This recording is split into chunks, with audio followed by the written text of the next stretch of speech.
29 दाक्षिणात्य कलाकार ईडीच्या रडारवर आलेत. सिने कलाकार, यूट्यूबर आणि इंस्टाग्राम इन्फ्लुएन्सरवर ईडीनं गुन्हा दाखल केलाय. कारण आहे बेटिंग ॲपच्या जाहिरातीचं. बेटिंग ॲपचा प्रचार करणं या कलाकारांना भोवलेलं आहे. ईडी आता या कलाकारांना चौकशीला बोलवण्याची शक्यता आहे. पाहूयात त्या संदर्भातला रिपोर्ट. बेटिंग ॲपची जाहिरात करणं कलाकारांना भोवलं. 29 दाक्षिणात्य कलाकार ईडीच्या रडारवर. दाक्षिणात्य मनोरंजन विश्वात खळबळ. गेल्या काही दिवसांमध्ये बेटिंग ॲपमुळे अनेक कलाकार अडचणीमध्ये आलेत. बॉलिवूड मधील अनेक कलाकारांना ईडीनं समन्स पाठवला होता. आता या बेटिंग ॲपमुळे दाक्षिणात्य कलाकारही ईडीच्या रडारवर आलेत. बेटिंग ॲपची जाहिरात करणं या कलाकारांच्या अंगलट आलंय. बेटिंग ॲपचा प्रचार केला म्हणून 29 दाक्षिणात्य कलाकारांवर ईडीनं कारवाई केली आहे. या कलाकारांवर ईडीकडून गुन्हा दाखल करण्यात आलाय.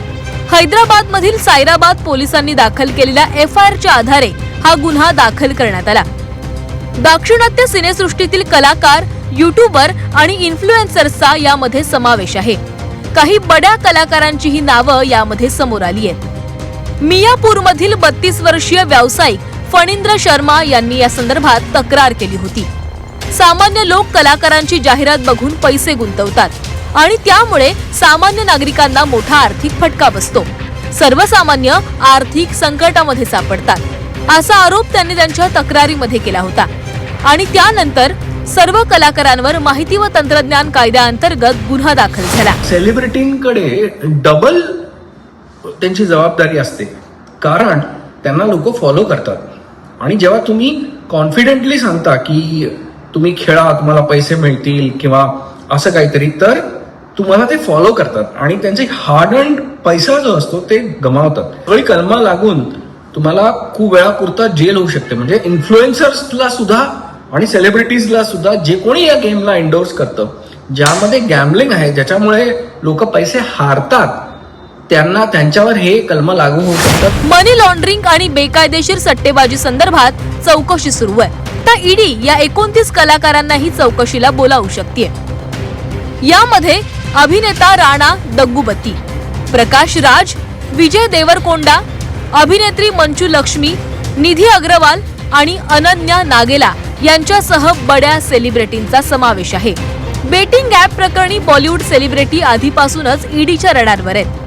अभिनेता रणबीर कपूर, सोनू सूद, अभिनेत्री श्रद्धा कपूर, हिना खान, हुमा कुरेशी आणि उर्वशी रौतेला यांची ईडीनं चौकशी केली आहे. केवळ कलाकारच नाही तर अनेक क्रिकेटपटूंचीही चौकशी करण्यात आली. $100 अब्ज पेक्षा मोठा बेकायदेशीर बेटिंग ॲपचा व्यवसाय भारतात होतो. तो दरवर्षी 30% वाढतोय. दररोज 11 कोटी लोक या ॲपचा वापर करतात आणि 1000 पेक्षा जास्त असे आत्महत्या होतात. हे सगळं समोर तर आलंय, पण ह्यात समावेश विद्यार्थ्यांचाही जास्त आहे, हेही समजून येत आहे.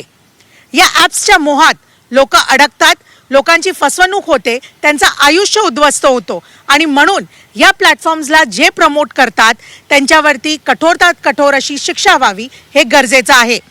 दिल्लीहून व्हिडिओ जर्नलिस्ट धर्मरतन बरोबर मी उर्वशी खोना, झी मीडियासाठी.